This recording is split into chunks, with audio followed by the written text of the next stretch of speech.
How Ukraine can force Putin's hand with a Crimea blockage? China's settlements on Russia relationship after leaked documents raise alarm. China scolds Poland for comments on Taiwan. Orthodox Christians mark Good Friday with via DOLOROSA procession in Jerusalem.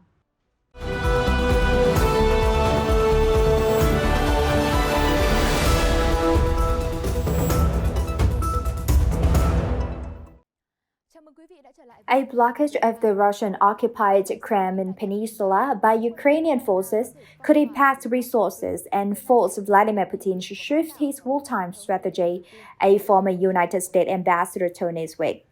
Russian military units located along the 800-mile front have reportedly been preparing for a Ukrainian spring counter-offensive in the eastern Donetsk region for months.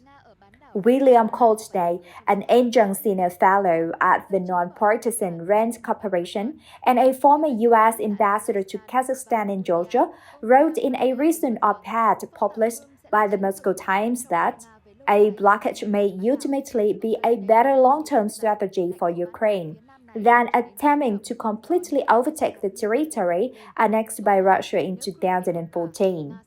Coutney told Newsweek that the southern peninsula is becoming important because of Putin's nuclear threats. If Crimea is blocked, Russia would not be able to use the city of Sevastopol as a naval base, he said. At the same time, Russian warship in the Black Sea would not be able to disrupt Ukraine's maritime activities.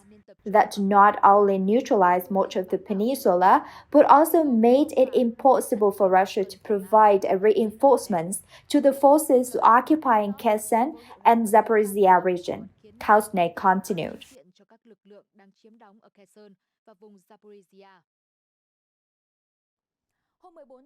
On April 14, Ukraine Prime Minister Denis Shmyhal confirmed that Kyiv and Washington remained united, despite the leak of military documents related to the war in Ukraine. During a press conference at the Ukrainian embassy in Washington, Shmyhal declined to comment on the leak of military documents and did not reveal whether any U.S. officials had apologized to the Kyiv authorities for it. We discussed important issues and challenges during the three-day visit, he said. We remain united with the United States and other international partners to prepare for a counterattack.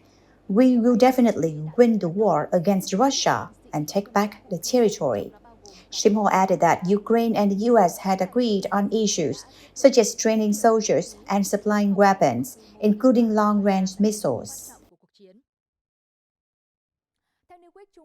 In one of the most explicit statements yet, China pledged to set boundaries on its increasingly close relationship with Russia, vowing not to sell weapons to either side of the war in Ukraine. During a Friday news conference, Chinese Foreign Minister Qin Jiang said China would not provide weapons to relevant parties in the conflict and manage and control the export of dual-use items in accordance with laws and regulations. For now, Beijing will uphold its vow not to supply weapons to the parties in the war in Ukraine. RAND research fellow Timothy Health told Newsweek, because that's too risky, many eyes are watching Russia's arms purchases. However, Health also noted that Beijing could change its policy if international attention on this decreased. They can provide Russia with ammunition and equipment that is difficult to detect as originating from China. Former Russian President Dmitry Medvedev has claimed that Poland would cease to exist if a direct war were to occur between Russia and NATO, regardless of the outcome. He was responding to remarks by Polish Prime Minister Mateusz Morawiecki, who expressed confidence that the Western alliance would win such a conflict. Morawiecki, who is currently visiting the U.S., commented on the Ukrainian conflict in an interview with NBC News on Friday. Host Christian Welker asked whether he was concerned that Ukrainian strikes outside its territory risked a wider war, drawing Poland into the conflict. Responding to these statements, Mr. Medvedev posted on Twitter with the content, "I am not sure which side will win, but given its position as a NATO outpost in Europe, Poland will disappear for its innocence. The Chinese Foreign Ministry has rebuked the Prime Minister of Poland, Mateusz Morawiecki, for a speech in which he suggested the Ukraine crisis is linked to rising tensions over Taiwan, saying the Prime Minister is interfering in China's affairs and disrespecting its territorial integrity. Any attempt to use the Ukraine issue as a pretext to insinuate a relationship with the Taiwan issue as political manipulating with ulterior motives, mindless tramplings on the principle of respect for national sovereignty and territorial integrity, and flagrant interference in China's internal affairs, the Chinese embassy in Warsaw said on Friday in a statement. At issue was Morawieki's speech on Thursday in Washington, speaking to the Atlantic Council, a pro-NATO think that the premier argued that if Ukraine is defeated in its conflict with Russia, China may decide to invade Taiwan shortly thereafter. Former U.S. Secretary of State Mike Pompeo said on Friday he will not enter the 2024 presidential race, which could have pitted him against his former boss Donald Trump for the Republican nomination. "The time is not right for me and my family," Pompeo said in a statement. "This is not that time or that moment for me to seek elected office again." Pompeo initially backed Trump's false claims of a stolen presidential election following his 2020 defeat to Democrat Joe Biden, though Pompeo eventually cooperated with the incoming administration. In recent months, he has indirectly criticized Trump, saying Republicans need leaders who do not dwell on the past.